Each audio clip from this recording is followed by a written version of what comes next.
And that, as much as anything else, led to my drinking problem.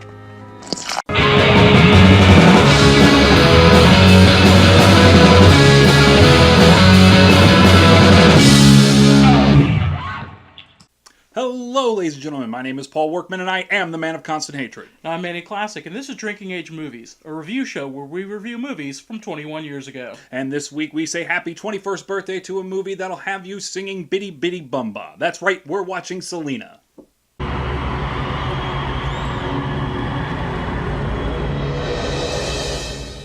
Warner Brothers is proud to present the extraordinary story of a girl with a talent that would come to touch us all. It is Selena. Someone found the letter you wrote me on the radio. Selena was released in movie theaters March 21st, 1997. It was directed and written by Gregory Nava, starring Jennifer Lopez as Selena, John Seda, Edward James Olmos, Constance Marie, several other Mexican stars that you probably don't know of as of right now. On a budget of $20 million, its opening weekend was 11.6, and overall it grossed 35.4. So, that's money. Selena is about the rise to fame and eventual death of Latin music superstar Selena Quintanilla Perez. 21 years later, let's talk impact. So, I think even at the time, the film was, while it did box office numbers, I still see it as more of a niche type film because you would have had to have been into Latin-inspired music at the time. And as much as this movie plays up the fact that she was a crossover star, that really hadn't happened at this point. She had some songs out and stuff like that, but it wasn't until this movie is announced and subsequently comes out that she becomes more of a crossover star after her death. Right. So, I think today, maybe a lot of people have gone back and rewatched this movie, especially after the later 90s Latin invasion with Ricky Martin, things like that. Yeah, which would only come about a year after this film, because Ricky Martin's big hit. What the fuck was that song? Livin' La Vida Loca? Livin' La Vida Loca. I kept getting She Bang stuck in my head, but I knew that wasn't right. That's Ken Hung. It sure is. Which kind of goes in a roundabout thing, because Jennifer Lopez, Ricky Martin, Ken Hung, and then Jennifer Lopez hosts does American Idol. So, yep. Livin' La Vida Loca would only come out like a year after this film was released. So yeah, that's. I mean, that could be quite the impact right here. Looking back on it, Yeah, is like this realistically could be her death and subsequent this movie becomes the forerunner to that Latin invasion, because people were seeking out more music like hers since they missed it earlier in the decade. Yeah. So you go and you make Ricky Martin a star. You got Enrique Iglesias. And then Jennifer Lopez herself, this was her breakout role. Now, she had been doing things before this, but she was kind of an obscure actress. She was a fly girl on In Living Color. Got a couple other new things I think you're gonna like. First of all, we have a new fly girl coming all the way from Bronx, New York, Miss Jennifer Lopez. Yeah, it's 3 years, or 3 seasons, which end up being 2 years, from 91 to 93. So this film really makes her a star. I mean, we get Jennifer Lopez, for better or for worse, we get Jennifer Lopez from this movie. This movie is the reason she decided to pursue singing. It's because she hadn't really done any singing prior to this. Honestly, in this movie, she doesn't sing a whole lot either. Yes, because so close to Selena's death, they were afraid that fans of Selena would probably not take too kindly to her being kind of ousted from the singing role. Yeah, the only actual singing that Jennifer Lopez does in this film is the slowed down intro to Como Le For in the scene in Monterey, where the stage breaks down and everything like that. She has to come back in and recalm the crowd. Mm-hmm. But that roughly 30 seconds of her honestly just talking melodically is about the extent of the singing that you get. Yeah. I mean, eventually she does become quite a music superstar. Be fooled by the rocks that I got. I'm still Jenny from the block. And whether you like the music or not, you can't really deny that she has talent. Yeah. So, yeah, as far as impact, we get maybe the Latin Invasion and definitely Jennifer Lopez out of this film. And I haven't really looked into it, but possibly Selena's fan base just continuously grows from here on out until she becomes a music legend. Mm-hmm.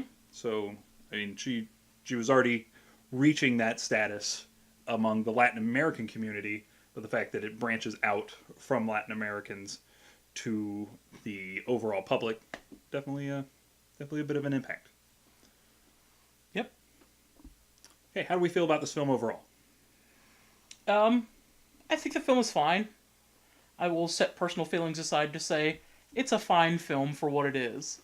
Yeah. It's, it's a autobiographical or a biographical retelling of her life. There's some inaccuracies for the sake of producing a better film. You're things gonna like get that a lot. Yeah. Not only, but just from event standings, but from casting standings. Mm-hmm. There's a lot of things that make you want to like certain characters and dislike other characters because the film needs it to happen. Right. Particularly the casting of Yolanda Salivar, the woman who would go on to, spoilers, kill Selena. In this film, she's the actress who's playing her is 54. Mm-hmm. The actual Yolanda Salazar was 34 at the time this happens. Mm. She was just slightly older than Jennifer Lopez, Selena, but not that far. Right. Honestly, in this movie, she looks older than Constance Marie, who's playing Selena's mother. So Constance Marie, who's only 4 years older than Jennifer Lopez. that's right. And actually younger than their other daughter, played by Jackie Guerra, who was like a month and a half older than she was. Yeah. So Like, all the kids are kind of miscast age-wise as well when they're children. Selena was 9. A.B., who looked roughly the same age, was actually 17 in real life at the time. And Suzette was 14. okay. So, in order to make it seem more familial to closest in age and things like that, they did some unusual casting, but unless you're Latino like I am, you probably didn't know that to begin with. I can say I did not, being as lily white as I am. Yeah. Yeah, so I love Jennifer Lopez in this film. I unfortunately have to say I don't think she ever really matches her performance from this film in any other film she's done, maybe Out of Sight. Or you mean to tell me that you think she did a better job in this film than she did in Geely? Yes, unfortunately I do. Wow. I can't believe it myself either. Or Ben Affleck has an Oscar, right? yeah, no, Ben Affleck has 2 Oscars. Yeah. Because And he should have won one for Geely. he should have won one for Geely. Al Pacino, too, who, as we discussed in Donnie Brasco, I'm a huge fan of. I'm going to be honest, people. I'm not a big Al Pacino fan. I absolutely love her in this film. I could see why she garnered so much success in the wake of this film. I can also see why she's kind of fallen by the wayside in recent years. I mean, did anybody else see The Boy Next Door? Probably not. If you didn't, don't. Yeah, but she gains a lot of attention for this film. She gets a Golden Globe nomination. Mm-hmm. She gets, which she would. I'm gonna sidetrack myself for a minute now and talk about how much I hate the Golden Globe comedy or musical category, because it's the dumbest thing that exists in awards today. Because you get so many great dramatic films that get nominated for comedy or musical slots for no reason. Because they have a little bit of music in them. This is not a comedy. It's barely a musical. It's not a musical just because it has music in it. The Martian is not a comedy. Get Out is not a comedy. I bet it's funny if you're white. Yeah, I'm sure it is. It wasn't for me. In fact, God damn it, I love that movie. I love Get Out so much. I know I've said it before. I'll say it again. Films like Chicago get nominated for Best Comedy or Musical. Chicago's not necessarily a funny show. It's got comedy elements. Anyway, so Jennifer Lopez gets lumped into the comedy or musical category, though she deserved a drama nomination. She loses it to Helen Hunt for As Good as It Gets. We'll discuss a lot more about that later. Much later.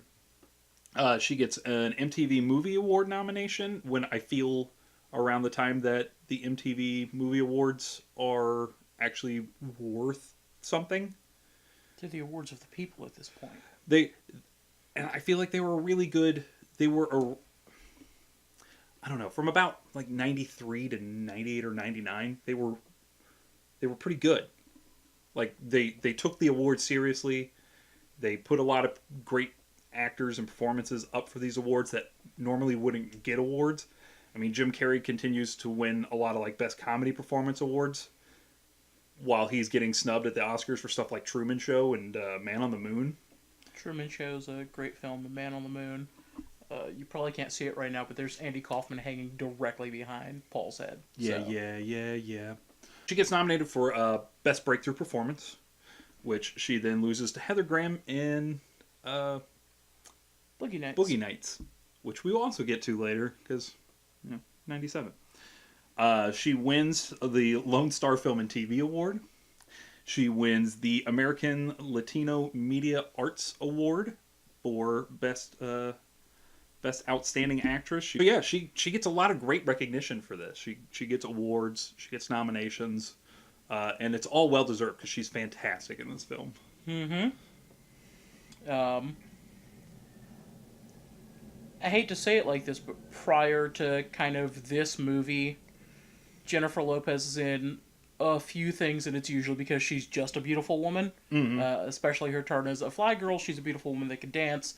She's in Money Train, which she does an okay job in. She's in Jack, that weird Robin Williams film where he ages too fast. Yeah, he ages. Is it 4 times the age? That sounds correct. Of normal people, something like that. So she's in that. I believe she's a teacher. She's actually the kind of main female lead in that, because she is his teacher throughout the school year of what happens in that film. But it's hard to be a breakout star against Robin Williams and a still very popular Bill Cosby. I also really, really love Edward James Olmos in this film. Okay, so I think Edward James Olmos is the MVP of this film. He could be, yes. He goes through extraordinary lengths to play Abraham, Selena's father, including gaining 50 pounds of weight just to play this role. And just like most other films he's in, just his presence alone is commanding, but he has this... In this film, he has this underlying rage from never being treated fairly when he had a band, the original Los Dinos. Which is how we are kind of... Well, after a little bit of an opening... like a cold open. Like you guys have never seen those before. So the film opens up and it's Selena walking to the stage of one of her final performance. Then we flash back to her father trying to be a musical act with a couple of his friends. The Dinos. The Dinos. Which he then names his children's band. And yeah, so you see him getting kicked out of a white club.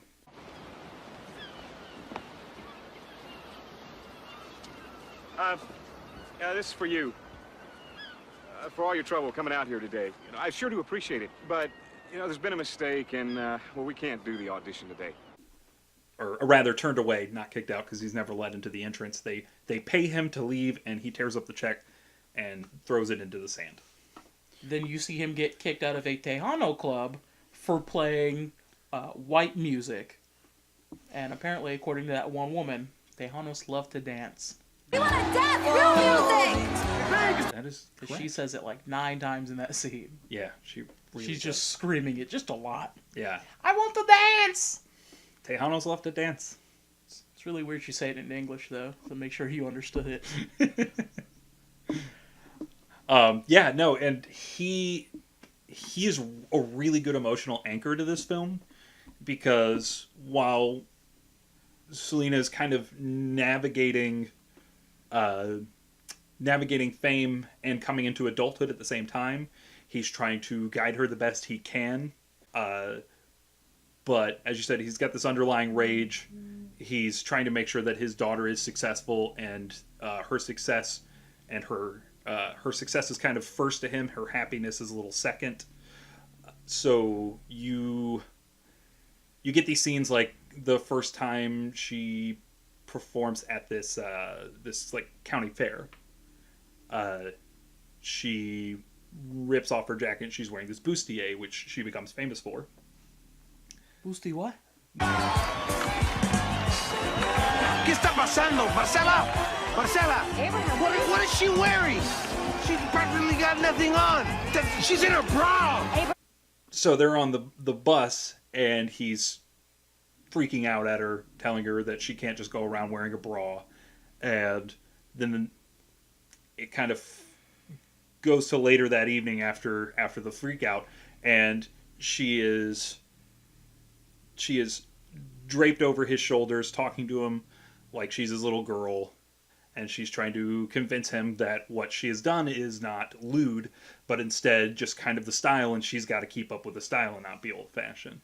And it's a very heartwarming moment between the two of them. It's this, you almost feel like they're father and daughter, like in real life at that moment. And you get a few of those scenes where Edward James Olmos's Abraham flies off the rails for love of his daughter, but then eventually calms down and becomes accepting of what he then comes to realize is her happiness. Mm-hmm. It always seems as though he's never doing it out of spite. It's always out of either ignorance of the situation as a whole, or just more generational kind of philosophical differences and stuff like that. He always ends up coming around. Yeah.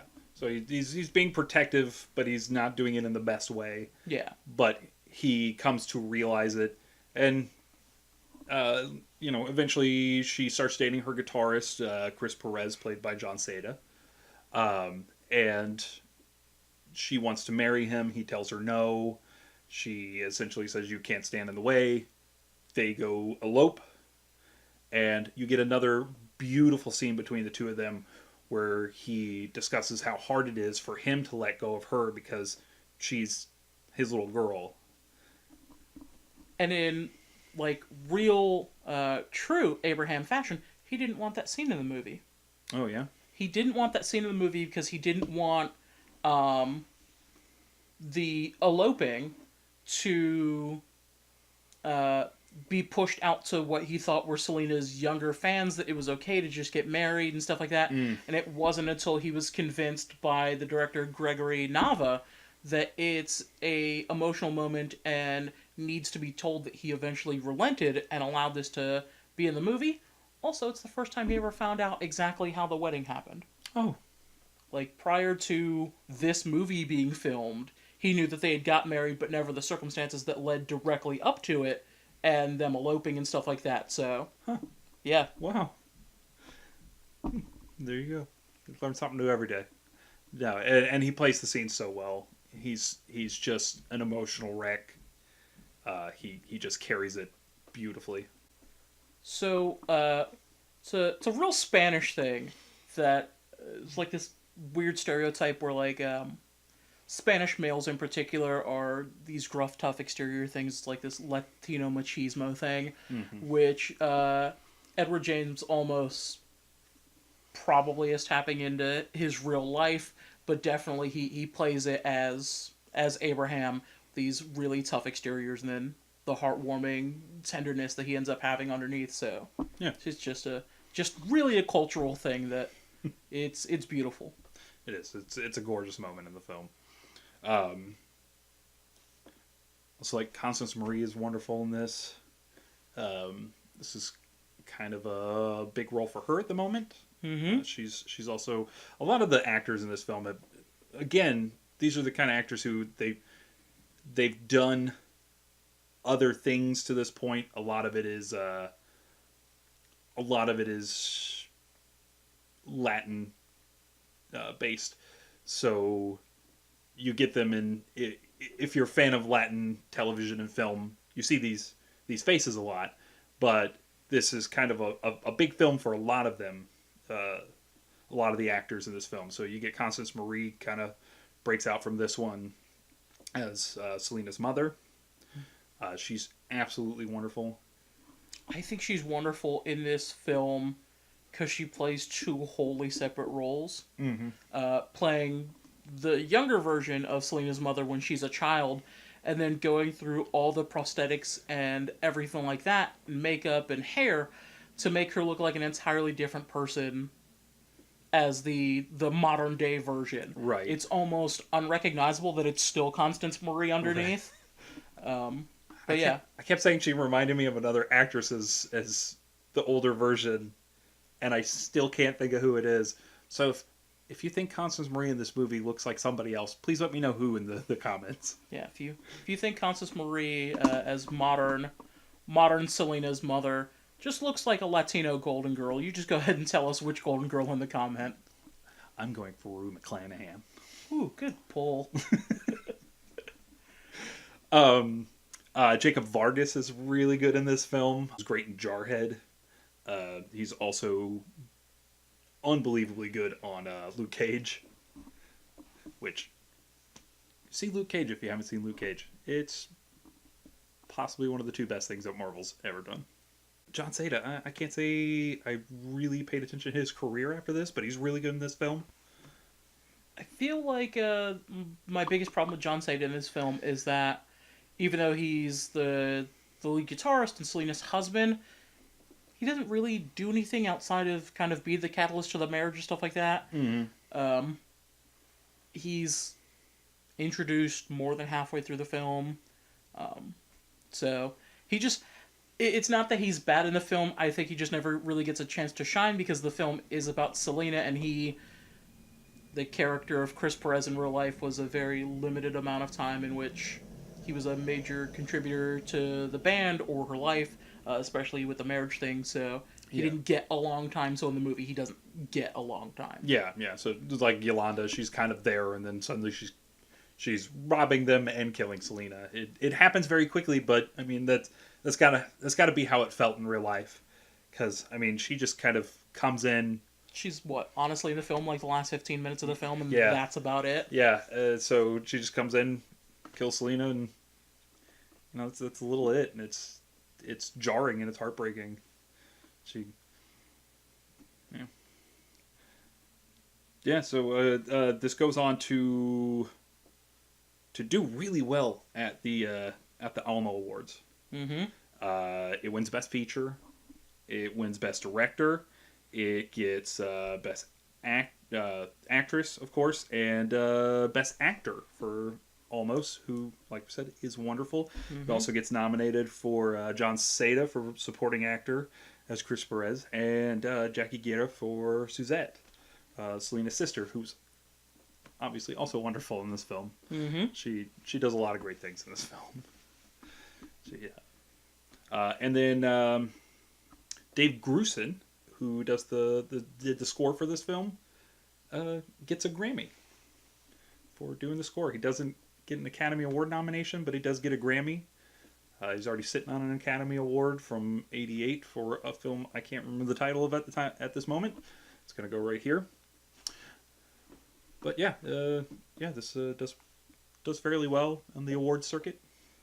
I think it's a real accomplishment to Dave Grusin to get a Grammy for the score for this, when realistically there's very little score to this because so much of it is Selena's actual music.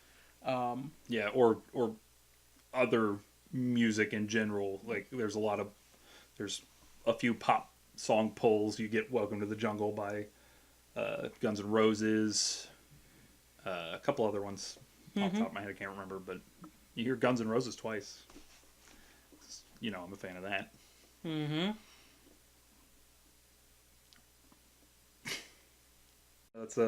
That's quite a feat, because there's a few times where I could hear the score, but for the most part, I didn't really pay attention to it. So overall, I feel this is a strong film that's kind of your basic biopic of any music personality. So, you know, you get their childhood, you get their rise, and then you get Selena's death. And her being so young, you know, you don't have to cover that much time. I feel it saves itself from being an average film because of the strong performances, the good writing, and some of the great directing and editing. It's overall, I feel, a very strong film that could have been less, but wasn't. So based on our grading scale, I'm going damn great. So, yeah, I think it's a good film, if ultimately predictable in the way that it's shown on screen. Not in terms of plot, because clearly it's a biopic, but you get strong performances from Jennifer Lopez and especially Edward James Olmos. Mm-hmm. You get some kind of cool visuals, like early 90s music video type things interspersed during some of the performances. I can't say it's great, though, because it's such a kind of niche film that I think unless you really, really like Selena, ultimately it's forgettable.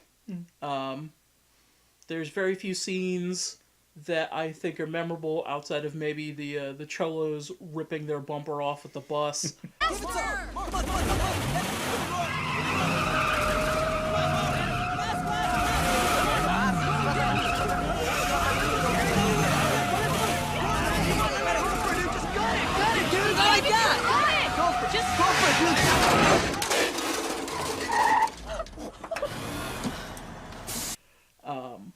Which is very funny. Very funny.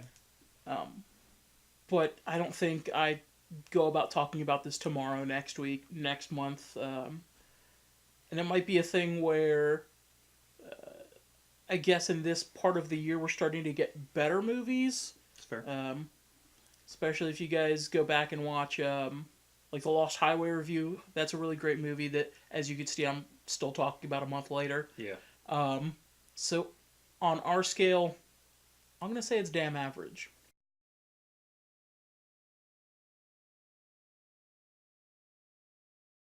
So what did you think of Selena? Did you love it? Did you hate it? Are you willing to rip your own bumper off for it? Leave a comment below and let us know. Also, don't forget to like, share, and subscribe. If you'd like to know when we put out new videos, you can click the bell icon to get notifications directly to you. And as always, have a damn fine day.